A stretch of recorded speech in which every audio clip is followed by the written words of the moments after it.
بستان النور للمقتبسين، لم يكن نورك إلا ظلما للأولى ضاقوا بليل الغلسين. هات أفراحك يا شهر المنى سطو. ما يميز البيوت الأندلسية عامة والبيوت القرطبية خاصة هو الهدوء والسكينة.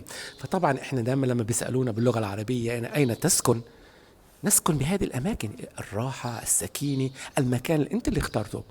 فطبعا ما بقول لك أين تعيش، أنت تستطيع أن تعيش في كل مكان، ولكن الشيء المميز هاي البيوت القرطبية أو البيوت الأندلسية إنه فيه عبارة عن واحة من الهدوء. فتخيل إنك أنت راجع من العمل ومن الشغل تحتاج إلى عبارة عن جزيرة خاصة فيك من الهدوء. فهذا المكان أي نعم هو منعزل ولكن متصل مع الهواء. مشهور في إشبيلية شجر النارنج، هذا النوع من البرتقال. يقول نزار قباني عن قرطبة: ولم يبقى من قرطبة إلا عبير الوردي والنارنجي والأضالية.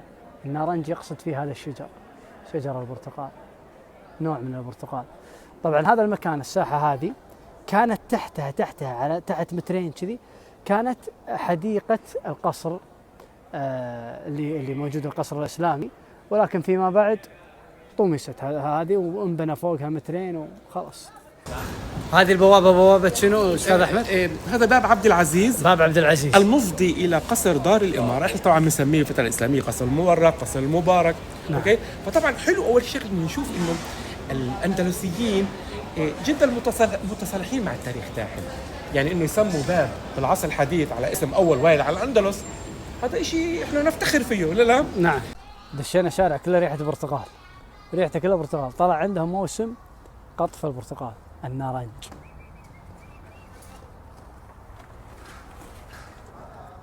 بنا ستاردس.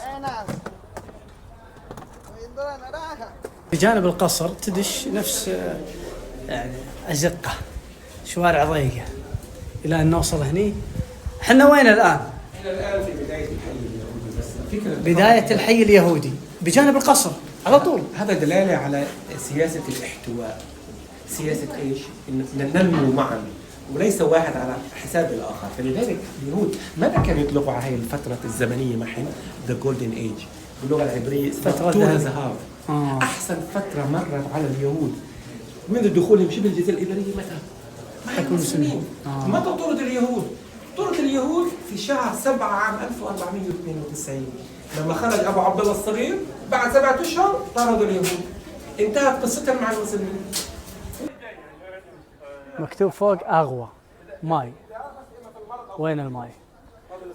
وين الماء يا أبو غوش؟ راح نشوفها في نهاية السور. داخل السور الحين هذا في ماي؟ أيوة، في عندنا هون قناتين. إيه. بس شوفوا من وين ممتدة؟ تيجي من عند الساقية الرومانية الشمال شرق مدينة إشبيلية. وتدخل المدينة وبتلف على كل أحياء مدينة إشبيلية. يعني نفس بايبات ماي قديمة. أيوة. داخل الطوفة بالضبط، عاملين فتحات لكل حي. يا سلام. في نهايته راح نشوف إيش؟ الله، من النهر تجي. الجمال في كل مكان. جميلة إشبيلية صراحة. والأماكن هذه الضيقة تحسسك بالعمران الأندلسي والحياة الأندلسية. كذي كانوا عايشين بإشبيلية. اختلفت المباني ولكن الخطط نفسها، يعني تقسيمة البيوت والشوارع.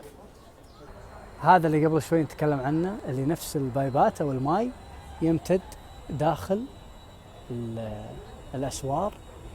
وهذا الماي ما يجي من النهر، قبل شوي قلت يجي من النهر، هو يأتي من مياه الجبال. والهدف منه عشان إذا حوصرت المدينة ما تعطش المدينة وتنقطع عنها المياه. كاتبين باللغة الإسبانية أن هالفتحات هذه بالسور هذا موجود من العصر الإسلامي.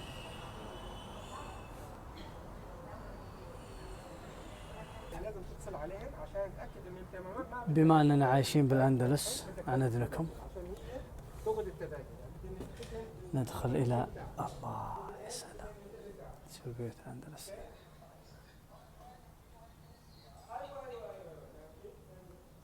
تفاصيل بيوتهم. طبعا مو هي البيوت اللي بنوها المسلمين، ولكن فكرة بيوت الأندلس واحدة، الفكرة واحدة. شوفوا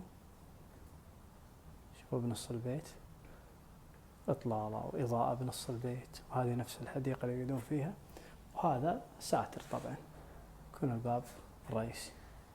يلا نخلص اليوم ولا ما نخلص اليوم؟ يلا كنا خلصنا.